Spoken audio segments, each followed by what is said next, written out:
Hello and welcome back to Obscure Jewels, where I am your host, Crayola Coaster. And today we'll be reading How the Grinch Stole Christmas by Dr. Seuss, also illustrated by Dr. Seuss. So as always, if you have a copy, please grab your copy and let's read together. Every Who down in Whoville liked Christmas a lot. But the Grinch, who lived just north of Whoville, did not. The Grinch hated Christmas, the whole Christmas season. Now please don't ask why. No one quite knows the reason. It could be his head wasn't screwed on just right. It could be perhaps that his shoes were too tight. But I think that the most likely reason of all may have been that his heart was 2 sizes too small. But whatever the reason, his heart or his shoes, he stood there on Christmas Eve, hating the Who's, staring down from his cave with a sour, grinchy frown at the warm, lighted windows below in their town. For he knew every Who down in Whoville beneath was busy now, hanging a mistletoe wreath, and they're hanging their stockings. He snarled with a sneer. Tomorrow is Christmas. It's practically here. Then he growled, with his Grinch fingers nervously drumming, I must find some way to stop Christmas from coming. For tomorrow, he knew. All the Who girls and boys would wake bright and early. They'd rush for their toys, and then, oh the noise, noise, noise, noise. That's one thing he hated, the noise, noise, noise, noise. Then the Who's, young and old, would sit down to a feast, and they'd feast, and they'd feast, and they'd feast, feast, feast, feast. They would feast on Who pudding and rare Who roast beast, which was something the Grinch couldn't stand in the least. And then they'd do something he liked least of all. Oh, no. Every Who down in Whoville, the tall and the small, would stand close together with Christmas bells ringing. They'd stand hand in hand, and the Who's would start singing. They'd sing, and they'd sing, and they'd sing, sing, sing, sing. And the more the Grinch thought of this Who Christmas sing, the more the Grinch thought, I must stop this whole thing. Why, for 53 years, I've put up with it now. I must stop this Christmas from coming. But how? Then he got an idea, an awful idea. The Grinch got a wonderful, awful idea. I know just what to do. The Grinch laughed in his throat, and he made a quick Santa Claus hat and a coat, and he chuckled and clucked. What a great Grinchy trick. With this coat and this hat, I look just like Saint Nick. All I need is a reindeer. The Grinch looked around, but since reindeer are scarce, there was none to be found. Did that stop the old Grinch? No. The Grinch simply said, if I can't find a reindeer, I'll make one instead. So he called his dog Max. Then he took some red thread and he tied a big horn on the top of his head. Then he loaded some bags and some old empty sacks on a ramshackle sleigh, and he hitched up old Max. And then the Grinch said, "G'dap," and the sleigh started down toward the homes where the Who's lay a snooze in their town. All their windows were dark. Quiet snow filled the air. All the Who's were all dreaming sweet dreams without care. When he came to the first little house on the square, this is stop number 1. The old Grinchy Claus hissed, and he climbed to the roof, empty bags in his fist. Then he slid down the chimney, a rather tight pinch. But if Santa could do it, then so could the Grinch. He got stuck only once, for a moment or two. Then he stuck his head out of the fireplace flue, where the little Who stockings all hung in a row. These stockings, he grinned, are the first things to go. Then he slithered and slunk with a smile most unpleasant around the whole room, and he took every present.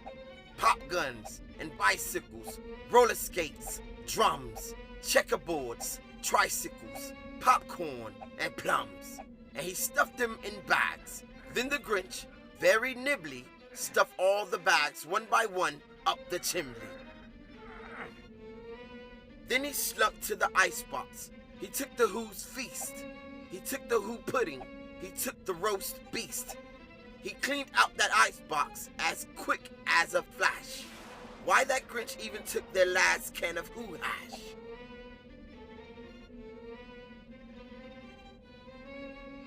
Then he stuffed all the food up the chimney with glee, and now, grinned the Grinch, I will stuff up the tree.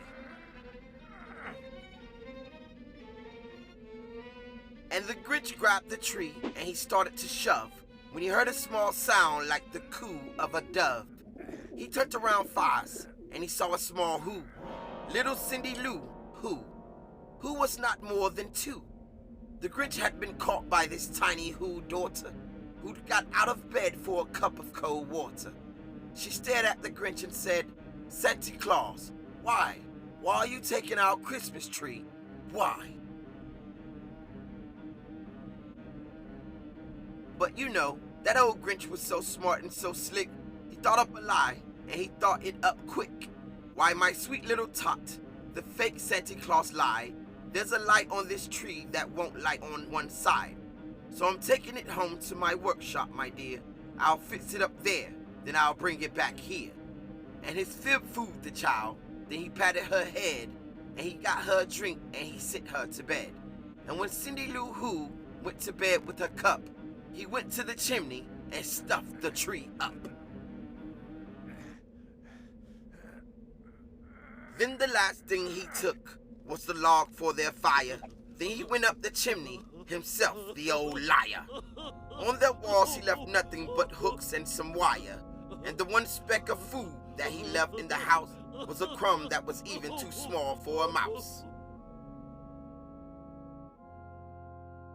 Then he did the same thing to the other Who's houses, leaving crumbs much too small for the other Who's mouses. It was 1:15 done, all the Who's still abed, all the Who's still a snooze, when he packed up his sled, packed it up with their presents, the ribbons, the wrappings, the tags, and the tinsel, the trimmings, the trappings. 3,000 feet up the side of Mount Crumpet, he rode with his load to the tip-top to dump it. Pooh, pooh to the Who's. He was grinchiously humming. They're finding out now that no Christmas is coming. They're just waking up. I know just what they'll do. Their mouths will hang open a minute or two. Then the Who's down in Whoville will all cry, boo-ho. That's the noise, grinned the Grinch, that I simply must hear. So he paused and the Grinch put his hand to his ear. And he did hear a sound rising over the snow. It started in low, then it started to grow. But the sound wasn't sad. Why, this sound sounded merry. It couldn't be so, but it was merry, very. He stared down at Whoville. The Grinch popped his eyes. Then he shook. What he saw was a shocking surprise. Every Who down in Whoville, the tall and the small, was singing without any presents at all. He hadn't stopped Christmas from coming. It came. Somehow or other, it came just the same. And the Grinch, with his Grinch feet, ice cold in the snow, stood puzzling and puzzling. How could it be so? It came without ribbons, it came without tags, it came without packages, boxes, or bags. And he puzzled 3 hours, till his puzzler was sore. Then the Grinch thought of something he hadn't before. Maybe Christmas, he thought, doesn't come from a store. Maybe Christmas perhaps means a little bit more. And what happened then? Well, in Whoville they say that the Grinch's small heart grew 3 sizes that day. And the minute his heart didn't feel quite so tight, He whizzed with his load through the bright morning light, and he brought back the toys and the food for the feast, and he, himself, the Grinch, carved the roast beast. The end. Merry Christmas to you all. And that was How the Grinch Stole Christmas by Dr. Seuss, illustrated by Dr. Seuss, hosted and narrated by yours truly, Crayola Coaster. And until next time, always and forever, keep reading. Merry Christmas to you all, and a Happy New Year. See you next year. Thank you. Bye.